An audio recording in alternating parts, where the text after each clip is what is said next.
కరీంనగర్ నగరపాలక సంస్థ కార్యాలయంలో తన ఛాంబర్లో మేయర్గా కొలగాని శ్రీనివాస్ బాధ్యతలు స్వీకరించారు. కుటుంబ సమేతంగా ప్రత్యేక పూజలు నిర్వహించిన అనంతరం పదవీ బాధ్యతలు చేపట్టారు.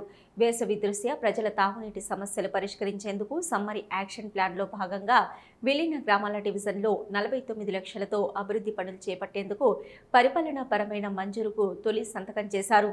నగర ప్రజలకు హృదయపూర్వక ధన్యవాదాలు తెలియజేస్తూ పదవికి సహకరించిన కేంద్ర హోంశాఖ సహాయ మంత్రి బండి సంజయ్ కుమార్, రాష్ట్ర అధ్యక్షుడు రామచంద్రరావు, జాతీయ రాష్ట్ర నాయకత్వానికి కృతజ్ఞతలు తెలిపారు.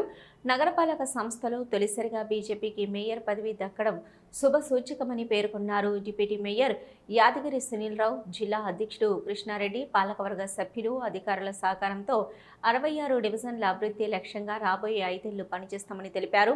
కేంద్ర రాష్ట్ర ప్రభుత్వాల సహకారంతో నగరాన్ని మరింత అభివృద్ధి చేసి పౌర సేవలను వేగవంతం చేస్తామని మేయర్ స్పష్టం చేశారు.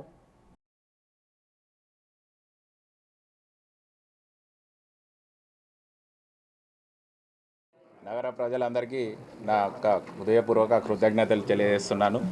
ఈరోజు మేయర్గా పదవి బాధ్యతలు స్వీకరించడం జరిగింది.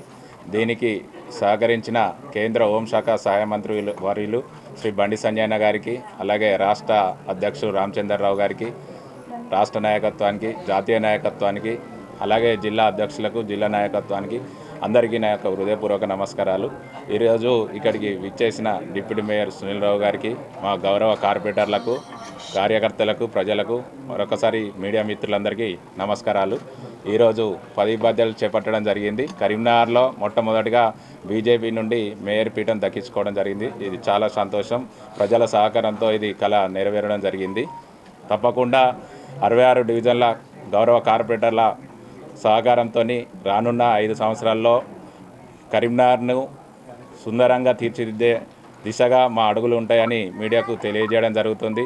అలాగే నగర అభివృద్ధిలో పాలకవర్గ సభ్యులందరి సహకారంతో, కేంద్ర రాష్ట్ర ప్రభుత్వాల సహకారంతో నగరాన్ని మరింత సుందరవంతంగా తీర్చిదిద్దే ప్రయత్నంలో ముందుంటామని తెలియజేస్తున్నాము. ప్రజలకు కావలసిన మౌలిక వసతుల విషయంలో కానీ, నగరపాలక సంస్థలో ప్రజలకు అవసరం ఉన్న పౌర సేవలు కానీ వారికి వేగవంతంగా జరిగే విధంగా చర్యలు చేపట్టడం జరుగుతుంది. అలాగే ఈరోజు మనం పదవి బాధ్యతలు స్వీకరించిన అనంతరం మొదటి సంతకంగా ఇప్పుడు రానున్న వేసవి కాలంలో ముందస్తు చర్యల్లో భాగంగా 49 లక్షలతోని ఈరోజు మొదటి సంతకం చేయడం జరిగింది.